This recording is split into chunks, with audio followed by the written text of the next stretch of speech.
আপনারা যেটাকে বলেন আওয়ামী লীগ, আওয়ামী লীগের এই সময়টাকে আমি বলি আওয়ামী জাহিলিয়াতের সময়।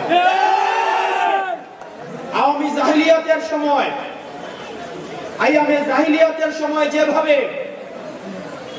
বিশৃঙ্খল পরিবেশ ছিল, গুম খুন হত্যা নিপীড়ন নির্যাতন ছিল, ঠিক একইভাবে এই আওয়ামী লীগের সময়ও আওয়ামী জাহিলিয়াতের সব অপকর্মগুলো সেখানে বিদ্যমান ছিল।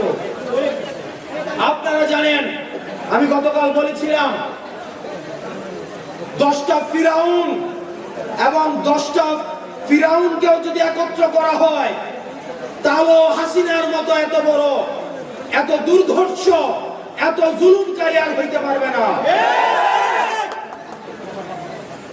আমরা আপনাদের কাছে অনুরোধ করব, আপনার রাজনৈতিক আদর্শ যেটাই হোক না কেন, আপনি যদি ফ্যাসিবাদ বিরোধী রাজনৈতিক দলের, আপনি যদি ফ্যাসিবাদ বিরোধী রাজনৈতিক শক্তির কোন একটা অংশ হয়ে থাকেন, তাহলে পরবর্তী বাংলাদেশে আপনার এবং আমার সহ অবস্থান থাকবে।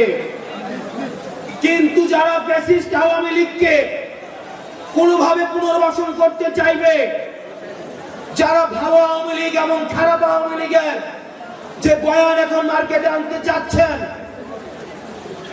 আমাদের শত্রু জ্ঞান আমরা তাকেই করব যারা আওয়ামী লীগকে বন্ধু জ্ঞান করবে।